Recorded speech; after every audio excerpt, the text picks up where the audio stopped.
Good evening, everyone. And again, nice to see all of you. And thanks for joining.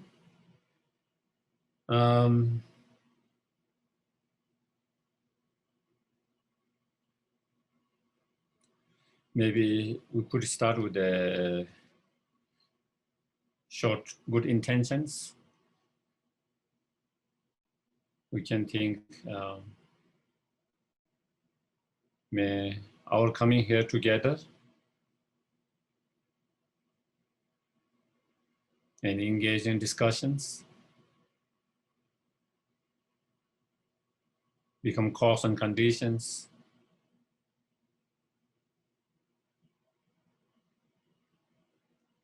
to be more aware and to know more of our own life and of our life.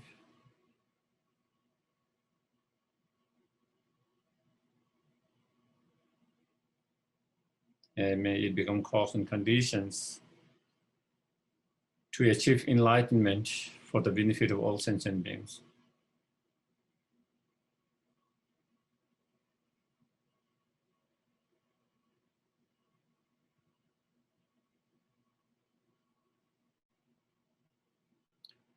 Okay, so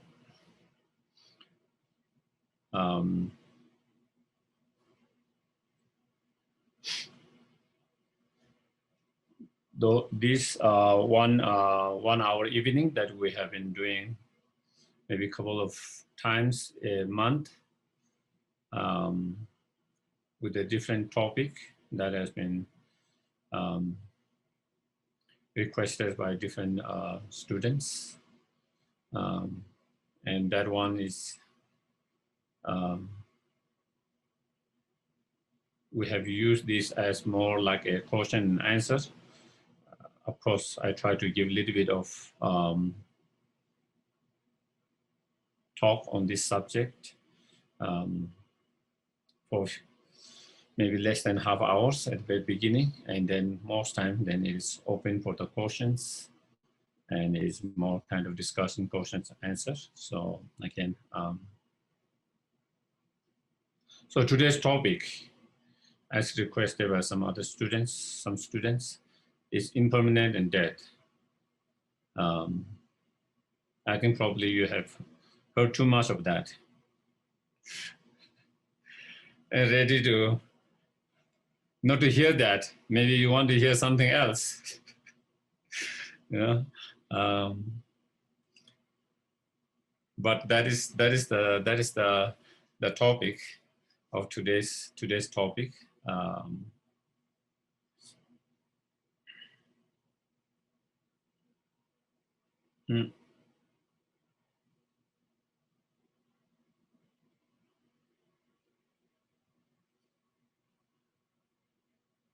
First of all, as we discussed in one of those evenings during the fourth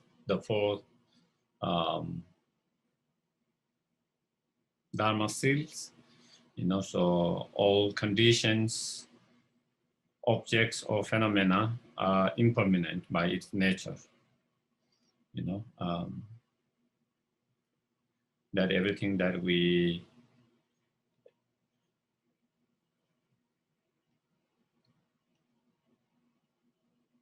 all the surrounding that we hear, we see, the galaxy, the universe, the planet, the world itself, they all are natural impermanent. They come in existence due to certain cause and conditions, and due to certain cause and condition, they will cease. They will come to end. It's something that we don't like to think about it. We wish that it will never come to end. We wish this planet, this world will never come to end. But the fact and the reality, it will come to end. It is only a matter of time when, because that is the nature of the phenomena itself.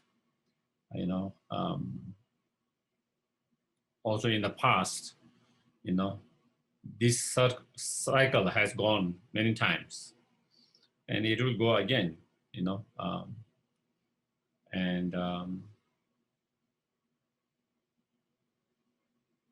From Buddhist point of view, at least from Buddhist point of view, the good thing is that this is not only the planet that we can live, okay?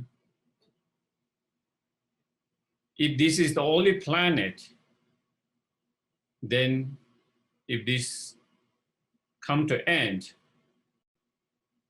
then we have no place to go,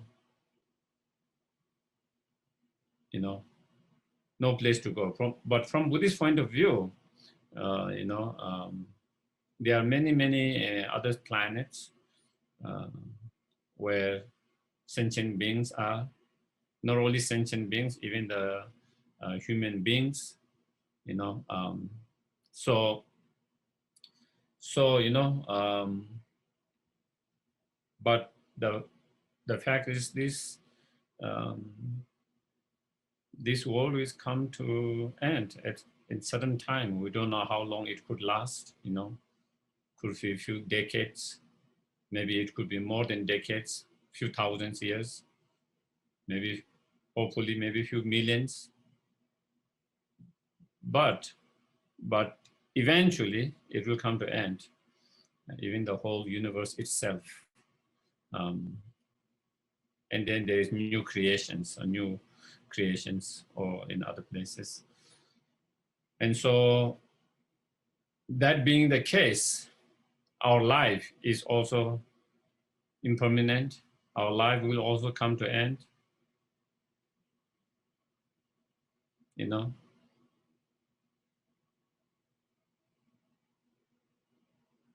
Something we don't want to talk about, something we don't like to think about. It's such a that we are so fearful of death, like in certain culture or in a certain individual, they have this superstitious. If we talk about death, the death will come. So you don't want to talk about death, because if you talk about death, it will come, it will manifest. If you don't talk, then as though it is not going to manifest. In certain culture, in certain individual, you know, there's a huge kind of strong superstitious. We shouldn't be talking about death. It is something bad. But if we don't talk about it, when we face it ourselves, or when we face someone who is close to us, dear to us, we don't know how to deal with them. We don't know how to deal with them, you know. Therefore, even though it might be a little painful to talk about death when it is already not there, you know, to talk about death or someone who is close to you, or talking about your own death to someone, those who are close to you, it might be painful to even think about. But it is something more helpful to talk about now, so that we all kind of have some ideas, have some preparations, so that when the days come, finally, whenever that is, you know, that we have some preparations, that something that we have thought about, something we have planned about, something we have prepared about. And so therefore, it does not become, you know, something that unprepared, and something that you face unprepared and overwhelmed by that, you know. So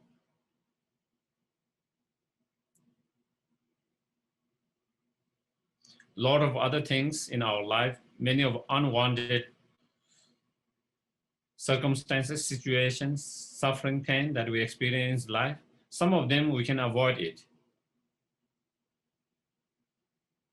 Many of unwanted pain, sufferings, circumstances that we encounter in our life, many of them painful experiences, They could be avoided if we have acted in a certain way, if we were more wise, if we were, um, you know, if we have prepared better, if we have done things differently. But the dead, you cannot. No matter what preparation you do, no matter whether you are wise or not, you cannot stop it. It's something not unavoidable. It is not something, it is something that you cannot avoid. And so therefore, something that we cannot avoid, as much as painful it is, much more um, sensible and reasonable to actually talk about it, think about it, and prepare for that. Because it is not whether it's going to happen or not. It's only a matter of when. It's not a matter of whether it's going to happen or not. A lot of things in our life, even though when we are not so sure whether it will happen or not, but still, because there is possibility of that happening, we prepare ourselves.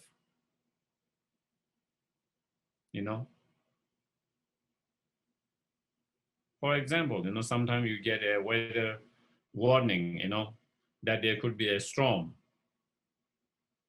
Sometimes those weather forecasts are not always very predictable. Sometimes they can be off. And we know that. But despite knowing that, still we as though it's going to happen, we prepare everything as though it's going to happen, even though when it's not 100% sure. But in these cases, it's absolutely 100% sure that it is happening. And so I think it is something, and on the basis of that understanding, then we need to prepare ourselves, when it happens, how we want to prepare ourselves for that. And I think it is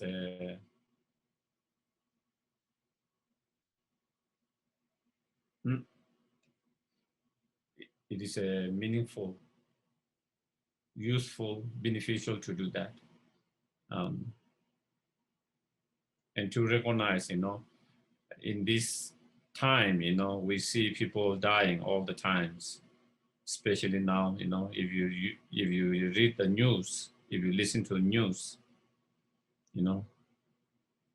so many people dying every day.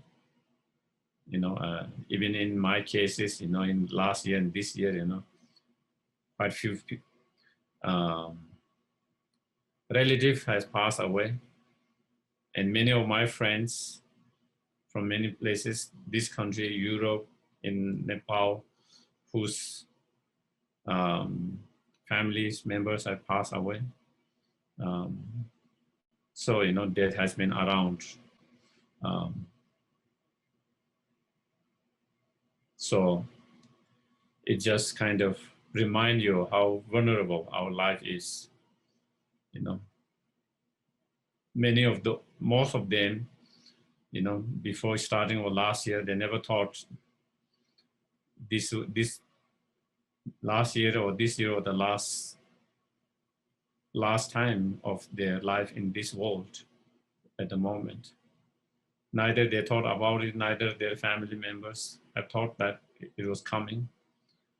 But it came, and they are no more in the world, and we could be one of them, we could be the next, even though we feel like, I'm healthy and I'm cautious, I'm taking all the measures to keep myself safe and all of that, still nothing can, we cannot predict anything. How our life is going to end and when it's going to end. So So therefore, even though we might have more time or less time, we don't know, but we have to prepare as though that we have very little time. We have to prepare ourselves as though the time is, there is very little time in our life with our life. And if we prepare ourselves with that kind of attitude, I think when it comes, we will be more prepared and we will have less regret, less fear, less worry, and it can be more peaceful. And that could help our next transitions, when we have more peaceful death, then, we have more positive, better transitions after the death, as well as, our families, friends who are left behind, they will find a comfort that you pass away peacefully instead of a lot of pain and struggles. The people left behind feel very comforted, even though they feel sad that they lost someone very dear in their life, very close in their life, even though they feel they lost someone, even though they feel the sadness, grief of losing someone, but at the same time, to know that your loved one passed very peacefully, calm, it gives them a certain comfort. It gives them a certain comfort. So you leave behind something positive for the rest of your families. On the other hand, if you are not prepared, then we have a lot of fear, a lot of struggles. Then our friends, family see that, and not only they lose someone who is dear, close, and not only they put that kind of feeling of lost, feeling of sadness, grieving about it, but also their mind become disturbed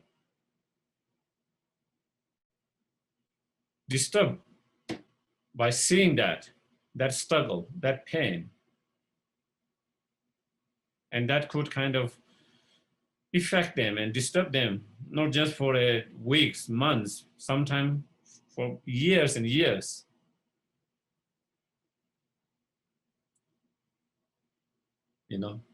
So to be able to prepare, when we prepare ourselves, it is not only for ourselves, but also for the people that we are leaving behind.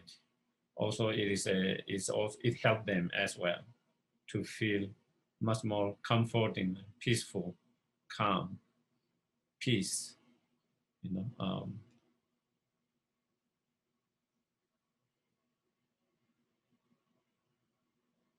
So we have to act as though the life is very short. Of course, in this short lifetime, we have so much to do. If we were to say, give a list of what you want to do, probably we have many pages, and the life is too short to finish all of that. Life is too short. Even if we have long life, even if we are going to have a more long life, still life is very short to accomplish everything that we have on our list. So with this understanding, the life can be very short. We have to prioritize among all the lists, which are the more important.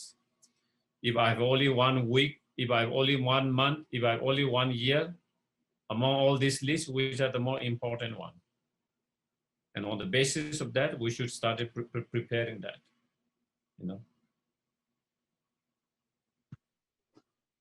And we should be starting to prepare as though on the basis of that,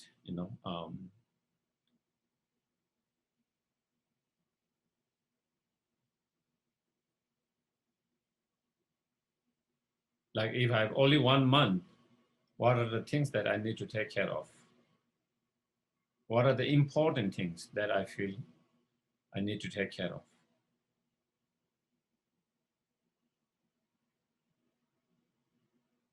Or, if we are a little bit more generous, we can think, if I have 1 more year, what are the things that I could do in 1 year, important things that. And by prioritizing like that, and then we try to take care of things we feel important. And by doing that, you know, if our life end up short and quickly, still we have been prepared. And if we have long life, still you have already prepared, and so it doesn't hurt either way. But if we don't prepare as life is going to be short, and if we are trying to kind of prepare as the life is going to be long, then if we end up short, being a short, then then we might find ourselves being unprepared. Then we might find ourselves being unprepared. And as in many of the teachings says, as many of the lamas, teachers says, we should prepare in such that when the life comes to the end, where you will, not only you don't have any fear, worry, regret, but you are actually feeling joyful.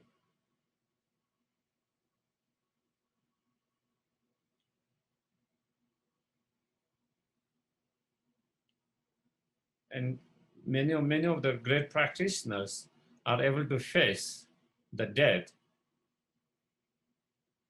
joyfully. It is possible. It is possible, And because they have confidence in themselves, they have confidence in their practice, because they are so well prepared. So they have no fear of changing this body. Especially when your body has started to kind of, break down. Especially when your body is not functioning so well as it used to be. In that moment, at the moment, I think for us, if we were given options to have a healthy young body, wouldn't you take that? Just like when we can have a transplant of organs, whether your kidney is kind of breaking down, and then you have options to transplant and replace that new one, you will be so happy to do that. And also we feel that way when our bodies start to become, kind of weak, not strong, breaking down as we age.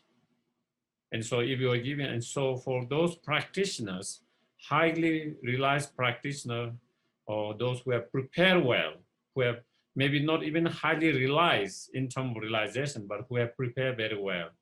Because they have prepared so well, they have a strong confidence in their practice and the futures. And because of that, they will feel ready. I'm ready for that. I'm ready for that. To have this new healthy body. So they don't have fear and worry. Instead, joyfulness to have these new ones. So that is for more kind of, more little bit more advanced practitioner who have prepared very well. And medium level, we should be prepared in a way that we don't, even though there is no joyfulness in kind of, for that, but at least we have no hesitations to face that reality when we have to face it. No hesitations, being okay with that. You are not looking forward it, but at the same time, you are okay with that. You are okay with that. Either if you can have more longer life, that is okay. And if you don't have longer life and this is the end, also you are okay with that. Like sometimes we have certain situation in our life, we are okay with either of them, Or if it rains, it's okay, it's great.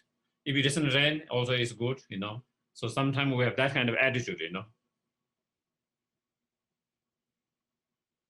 In many cases, situations.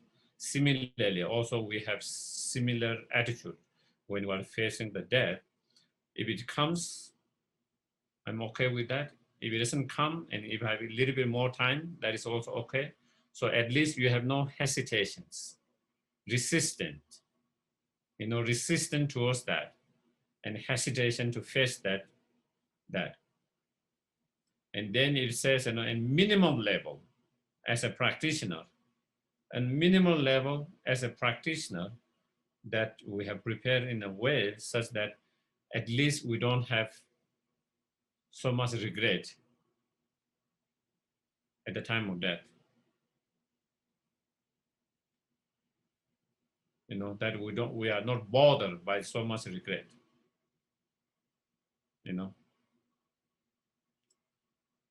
If we don't have regret, then our mind will be more peace, calm.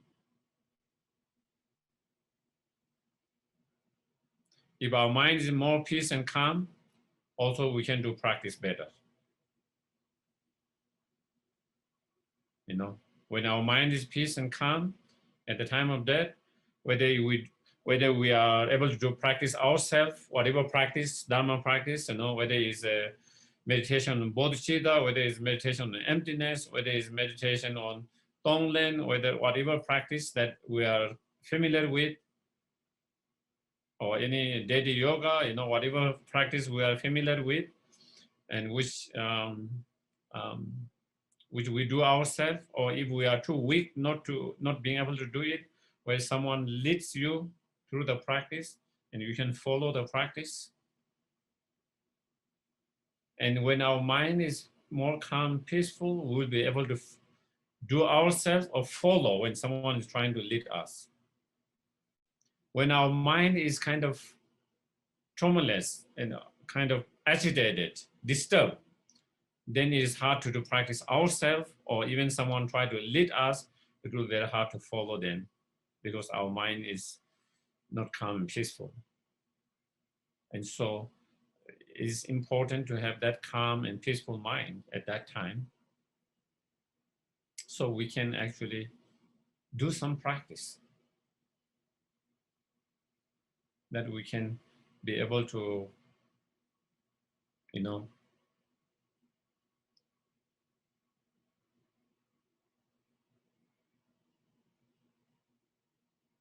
live this life to the next journey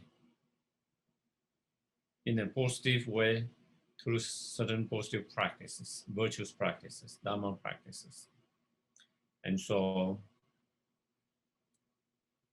therefore, we should start to prepare ourselves,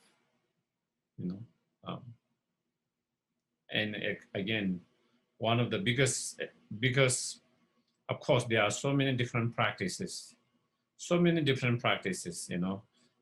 prepare ourselves,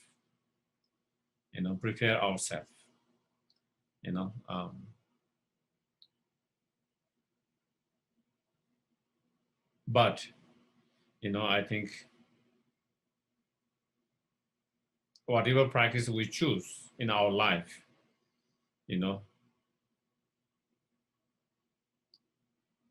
different individuals have different practice in their life, some of them, they have more, daily practice, individual daily practice. Some of them maybe lumbering practice. Some of them maybe, mindful mindful practice. Some of them, simple practice, just recitation of certain mantras and like that of deity. And so whatever the different practices that one might um, choose in our life, but we have to be quite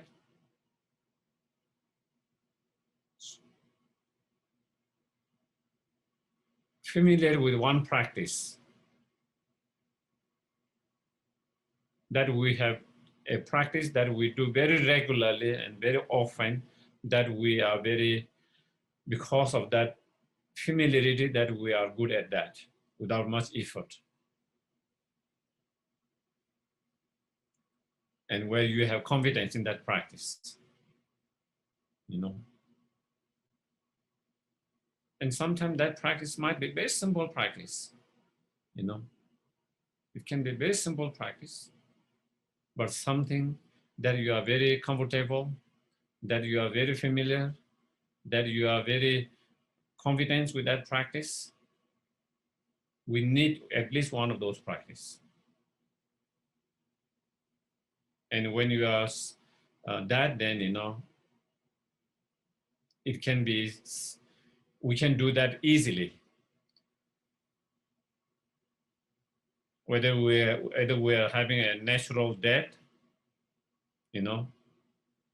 or whether we have sudden death, in sudden death, still we have not a long time, but we still have certain moments. And because of your familiarity, because of your strong practice to that, even in that short moment, you can do that easily.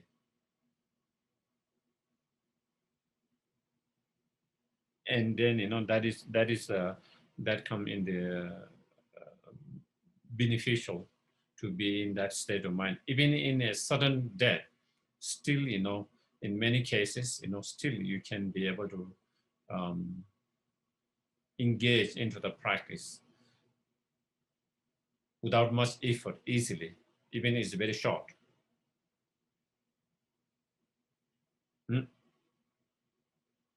On other hand, if we don't have a one particular practice that we are very familiar with and we are good at, then, it might be quite challenging sometime at the time of death, especially when you have a natural death, whether it's because of a sudden disease, whether it's because of our age, whatever,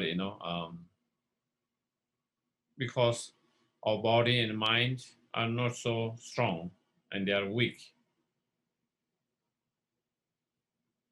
And when our mind and body are not so strong, if we have to put effort in our practice, it becomes very tiring. So you are not inspired to do practice. Even you want to do it because your body and mind does not allow, because the moment you try to do practice, it is exhausting. It becomes exhausting. Do you get it? Because you have to put effort and your body and mind is very weak. But a practice, even it can be very simple practice, but because we have been so familiar with that and so good at that, it doesn't require any effort. And then, even when you are physically and mentally weak, still you can do the practice without being exhausted and tired, because it doesn't require effort. It doesn't require effort because you are so good at that practice. Because you are so good at practice, you have so familiarity with that practice, and therefore,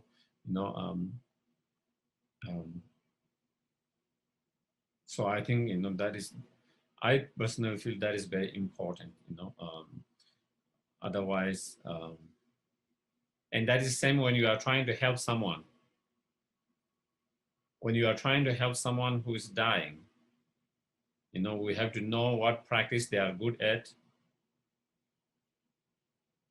And we shouldn't try to give them too complicated practice, even though they are great practices. Maybe they might not be able to follow it. They might get even more confused.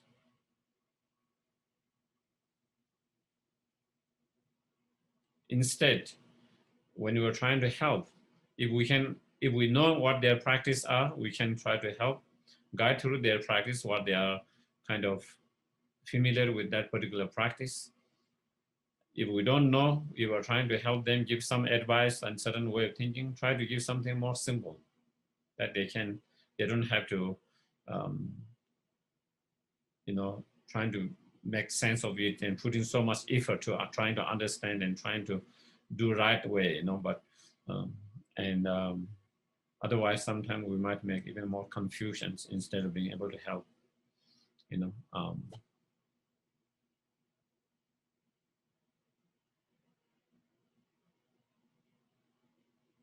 So I guess that is all. Impermanent death. So so then I would rather take some cautions. Any cautions, please? I know normally we have a lot of cautions at that time. Geshe, Sarah has one. Okay, please.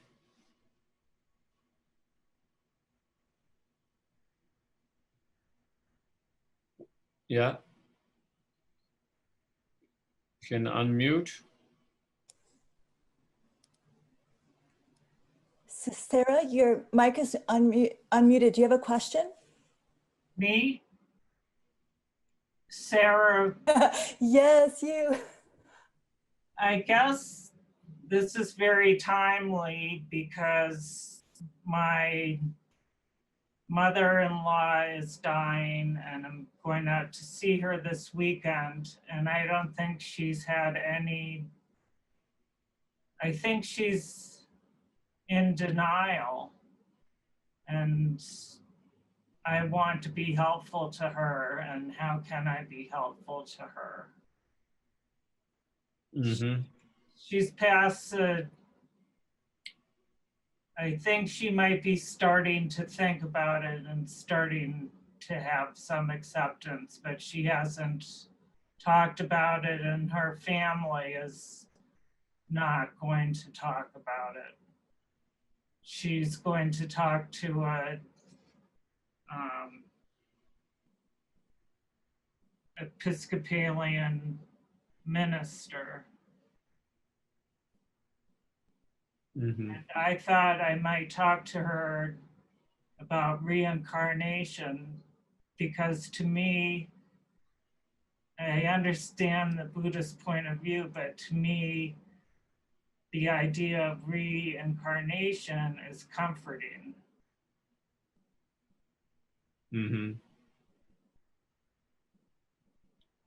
So how can I help her, and should I try to talk to her about reincarnation? Mm-hmm. I think first of all, sorry to hear that, but again, that is the reality that we all have to face one day, another day, of either we go first or our other family members go first, one of them. And I think it's hard to, sometimes it's much more harder to talk about that in that very moment, It's much more easier to talk about earlier.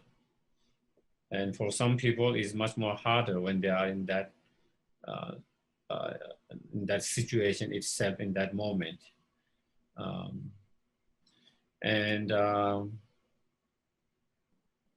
So therefore, we have to be kind of skillful to bring if you want to bring the matter about that, I think you have to be gentle and skillful to bring it up.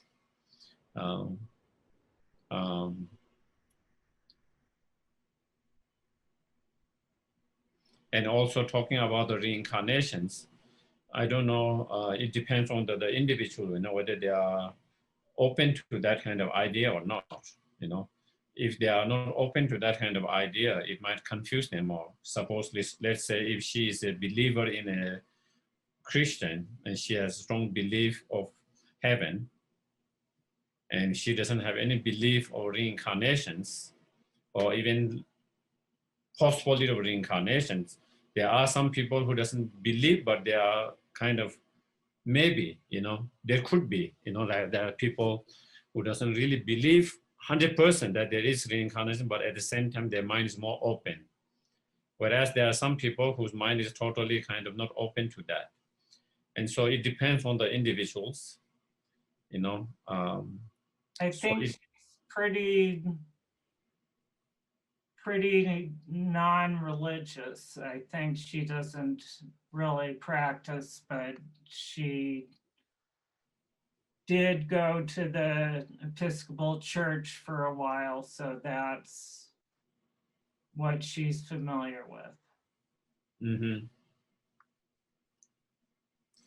So yeah, I mean, you can talk, you can bring the conversations, not exactly talking about the reincarnation immediately, but from some other perspective, and see how she responds, and sometimes even saying, instead of saying reincarnation,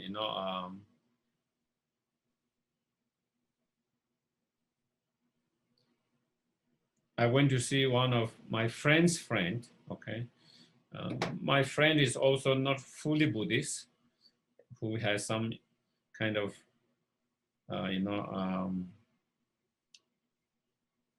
what do you call, have a certain affection towards the Buddhism, but not a really practice of Buddhism itself. And she had a friend who is also similar like that, not a really Buddhist, but who have read some Buddhist books and who is more kind of open to Buddhist ideas, but who is not really a Buddhist practitioner. And when he was dying, my friend asked if I could come and talk with him. So first I said, I can come, but you ask your friends whether he's okay with that. A Buddhist monk coming to see him and talk, whether he's okay with that or not. First you talk with that. If he's okay, then I will come. And then, of course, then he wanted to come. And so I went, and then, I went a couple of times, they thought he was going to die, and then he didn't die. And then again, after a few months, again, they thought he was going to die. And then I went 2-3 times over the years, over a couple of years, until he died. In one of those conversations,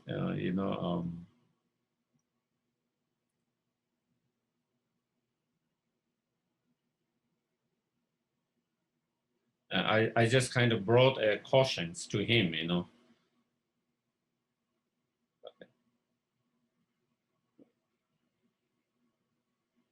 Are you interested, or you have any interest coming as a in certain places, in certain forms? And he seems to indicate he's interested. And so then I told him, then you should kind of think about that, whether you are interested coming as in particular places, in particular areas, in particular families, or in like that. And I think that kind of really kind of gave him something to think about it, So, and then that conversation kind of led to for him to kind of thought about that, and he said he's really going to think about that, what he want to come as, how he want to come as, he was not a Buddhist, but he was like, interested in Tibetan cultures and also Buddhisms a little bit. So I told him, since you like all of this, and if you are interested, maybe you could come in Tibetan families, and in Asia, you know, and he liked that idea, you know. He liked that idea, and so he said he was going to think. Now he's really going to think about it, you know. So I think sometimes we just have to kind of discuss, and sometimes maybe you just caution, put them the cautions. And through their answer, you will know what they are interested or not interested, whether they want to hear about the reincarnation, whether she want to hear about reincarnation or not. If you just put their cautions and from their answer, how they respond and what is their answer, through that, then you might have some idea whether it is helpful to talk about it or not, whether it's going to be helpful, beneficial, you know. So I think those are the things that you have to find out and think. And but I think because sometimes something which make meaning, great sense and meaning to ourselves doesn't mean that will make sense and meaning to others. Okay. So for example, maybe the reincarnation concept make absolutely sense to us, meaning to us, but for someone is totally senseless, nonsense,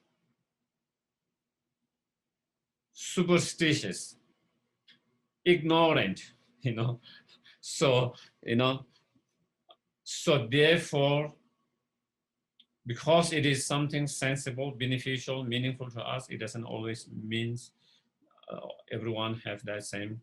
And so therefore, if they have a resistance and aversion to such view and idea, then we don't want to do that, because that will disturb their mind. That will disturb their mind. And so therefore, we have to be more more skillful to really understand the person, to discuss and talk, whatever. I think the main thing is that if you can help her to be more calm and peaceful, you know, more calm, peaceful, and acceptance, whatever might happen, you know, the possibility of everything that, you know, could be, you know, and so just to have that acceptance, to be accept whatever that is supposed to happen, you know. If it's time for the end of our life, accepting that. If it's not the time to be end, it is not time to be end of our life, also being okay and accepting. So basically helping to be accept whatever is happening. And I think to help to have more calm and peaceful mind. And on top of that, if we can help them to have a more compassionate mind, that will be helpful to I don't know, you know, again, it depends on the individual. If they are open, if their mind is open, then maybe we can talk about, you know, that thing about other people who are experiencing challenges, difficult like yourself, and making a strong prayer, dedication. No one has to experience that kind of pain, sufferings. So trying to help them to have that kind of virtuous, positive minds, thoughts, can be helpful in a more simple way. So I think maybe, yeah, and then I think one thing that is that we shouldn't try to force someone because we think that is best for us, you know, on the basis of that. Instead, trying to, so yeah, I think that is, and especially if she believes in Christianity, I think maybe also helping her to feel that devotion even more strongly with that. If she can feel devotions to Christ or the God, whatever, if she feels very connected, strongly connected, I don't know how she feels, then also that having that devotion, faith can uplift her mind, can make her mind more positive and more peaceful, calm. So I think, yeah. Okay. I think there might be some questions. Thank you. Most welcome. Can you? There are two questions for you. Yeah, I saw. Yes, I'm reading. Okay. Can you talk about attachment to others and preparing for death?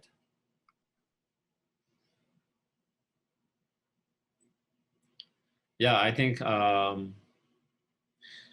didn't know whether when you are saying when the questions preparing death, your own death. I asked it, so just attachment, the person that may be dying, their attachment to others and others' attachment as they see someone die, because we do get attached.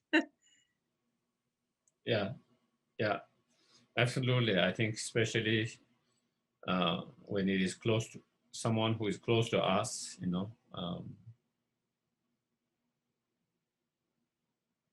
Yeah. Mm. And it is hard to practice that when someone is actually dying. If we haven't done that practice before, you know, it's like trying to do something in the right spot where you are not prepared before, you know. So then it will be much more difficult. So, but on the other hand, if we, while now, you know, even every day, if we try to have practice to have less attachments by knowing that, you know, there's no, it's not helpful for them and not helpful for ourselves to be too attached. We can have compassions, we can have affections. That is good. That is good for them. That is good for us to have real compassions, real affections. On the other hand, attachment is not good for us, neither is good for others. Because when we have attachment, we tend to become possessive. When we have attachment, we tend to become possessive. We tend to become more controlling. And so when we become more possessive and controlling, then also not only is not good for ourselves, it's not good for others as well. Because we try to, because when you have attachments, so then, you know, there is a lot of things to do with our own expectations, our own hope, our own needs comes in play. Whereas true love, compassions, affection does not, it doesn't have it doesn't involve our expectation, our hope, and our needs, but it's more of the others, you know. And so therefore, by knowing that attachment is not helpful, and so knowing that, you know, we have to separate anyway one day, we are not going to be together forever, the object of our attachments, you know. And so therefore, if we are attached to that, then it becomes much more difficult when it comes the day. Instead, if we learn not to be so strongly tied up with that attachment, then it will be more easy for everyone's, for that person, for ourselves. And so with that understanding that is not going to be together forever all the time, with that understanding, that realization, then because once we have that realization, understanding, then maybe we started to kind of let it go without holding too tightly, because we know that it's going to go anyway. It's only a matter of time. So therefore we stop holding too tightly from now, you know. And so, but when we feel that, you know, like more kind of we're going to be together all the time, kind of more like permanent, then we tend to hold and grasp more tightly and not being able to let it go, and then the attachments increases, you know. And so of course, dealing with attachments, you know, there are so many different practice and meditations, you know.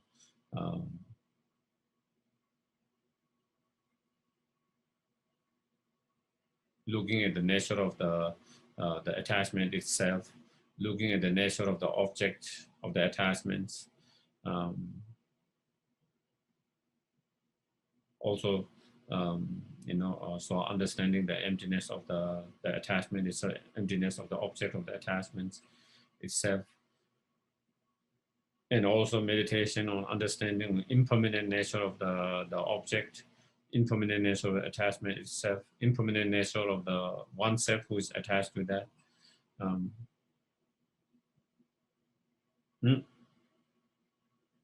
also seeing, you know, essenceless. There's no essence, true essence in the object itself, the attachment itself. And so through those different meditation, and sometimes also watching our minds, you know, instead of letting our minds leading to endless kind of waves of thoughts, you know, because if we learn to kind of watch our minds, be aware of our thoughts, mind, whatever, even the attachment arises. But if we learn just to be aware and watch it without kind of giving fuel to that, you know, thinking more and more about that. And so then that is kind of endless chain of waves, and that keep that emotions such as attachment become stronger and continue to long times. But if we don't do that, if we learn to just kind of be mindful, aware, and watch, then it is just a momentary, and then it comes and goes. So it doesn't kind of last long times, and it doesn't become very intense, you know. So there are different meditation and practice that one can apply in dealing with attachments. And yeah, and I think with others, you know, I think one of the things I think for people, difficulties when we say we shouldn't have attachments is for people, they cannot differentiate between attachment and true affections and love. They're kind of mixed together. So when they hear you can't have attachment, they feel like you cannot have affections, you cannot have a compassion for them, you know. And so therefore, they might get totally wrong, you know, when you say, oh, you cannot have a attachment to your children, your partner, your parent, your friends. For them, they hear as though that you cannot have affection, you cannot have a love, true love and compassion. So I think sometimes that is another thing we have to distinguish that, and on the basis of that, and then I think that is one thing to be able to distinguish that. Thank you. Also welcome. So there's one question: how to make peace with conflict of your life with other people's situation at the time when you are close? Yeah, I think when someone is close, when we are close to dying, and we have certain situation, conflict that were unsolved conflicts, situations, you know, I think, for example, you know, we have unsolved conflict with someone who have already passed away and who is no more in this world. And for that, you know, even though they are not here in the world where we can kind of solve the problem directly, and no opportunity to solve the problem directly, the conflict directly, but still we can kind of visualize them, we can invite them, invoke them, and then we can, on emotion, on mental level, throughout that, we try to solve the conflict. If we need to, you know, forgive, we forgive them from our heart. If we need to ask for forgiveness, we ask for forgiveness. Think they forgive us, and we ask forgiveness sincerely from our heart, and we can think, imagine they give forgiveness. If we need to give forgiveness for them, their mistake, sincerely we try to forgive them and let it go. And if we can, maybe, you know, and then if someone is still alive, you know, and in some other cases, we can even do purifications and that, and who are not there. And if there are people who are still around, even when you are dying, you know, maybe we could write them, we can write them, we can call them, you know, if there is any way we can do it and we are still able to do that, we can actually call that persons, we can write them. Even we cannot write ourselves, we cannot call ourselves, we can ask someone to call them, to ask them, to write them, to, again, you know, if we have if we have hurt someone, if we have hurt someone, asking for forgiveness, saying sorry that if I've hurt you intentionally or unintentionally, you know, I'm very sorry about that. So therefore, and asking for forgiveness, you know, and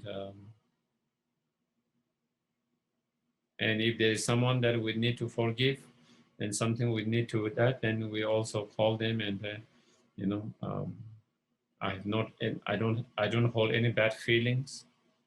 You know, I've let it go. You can feel peace. There's no more bad feeling, holdings, and so you know, even in those cases, you can still so I think there are many ways to do that, and that is from what we try to do from our side. You know, from other side, whether they are willing to forgive, even when we ask for forgiveness, from their side, if they are not willing to forgive, that is their problems. From our side, we need to do what we need to solve the conflict and the situation. From our side, what we need to do, we do that. And if the other persons from other side is also willing to do that and solve the conflict, the situation, that is wonderful. From their side, if they feel they are not ready to do that, then we have no regret. From our side, we did what we need to do, and so at least you have no regret from your side. And I think that is the key.